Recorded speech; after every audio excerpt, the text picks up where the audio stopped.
Di jantung Pulau Jawa, pada akhir abad ke-13, muncul sebuah kekuatan yang kelak menjadi salah satu kerajaan terbesar dalam sejarah Nusantara.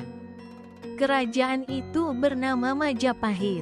Majapahit berdiri pada 1293 M, setelah kerajaan Singhasari runtuh akibat pemberontakan.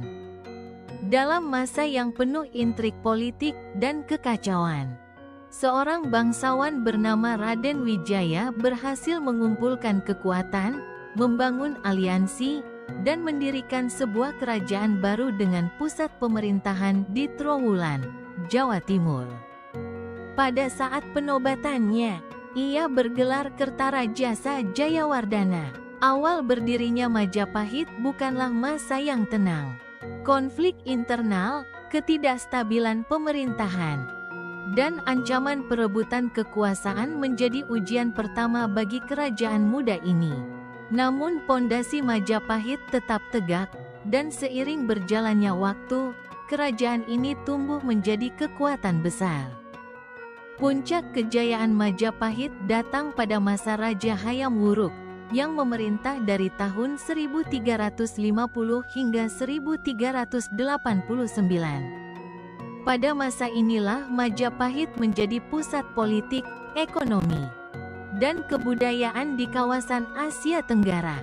Di samping sang raja, berdiri seorang tokoh yang namanya tidak dapat dilepaskan dari kisah kerajaan ini, Mahapatih Gajah Mada. Dalam sejarah Majapahit, tercatat Sumpah Gajah Mada yang terkenal sebagai Sumpah Palapa, sebuah tekad untuk menyatukan wilayah Nusantara di bawah pengaruh Majapahit.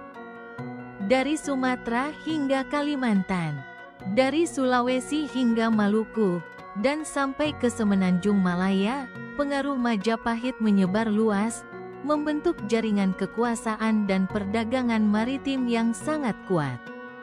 Kapal-kapal besar, pelabuhan yang ramai, dan diplomasi antar wilayah menjadi kunci keberhasilan ekspansi Majapahit. Namun kejayaan tidak berlangsung selamanya. Setelah wafatnya Hayam Wuruk, Majapahit menghadapi krisis suksesi. Perselisihan internal memperlemah struktur pemerintahan. Sementara itu, kerajaan-kerajaan Islam di pesisir mulai berkembang, mengambil alih jalur perdagangan maritim yang sebelumnya dikuasai Majapahit. Kekuatan kerajaan perlahan memudar. Menjelang akhir abad ke-15, pengaruh politik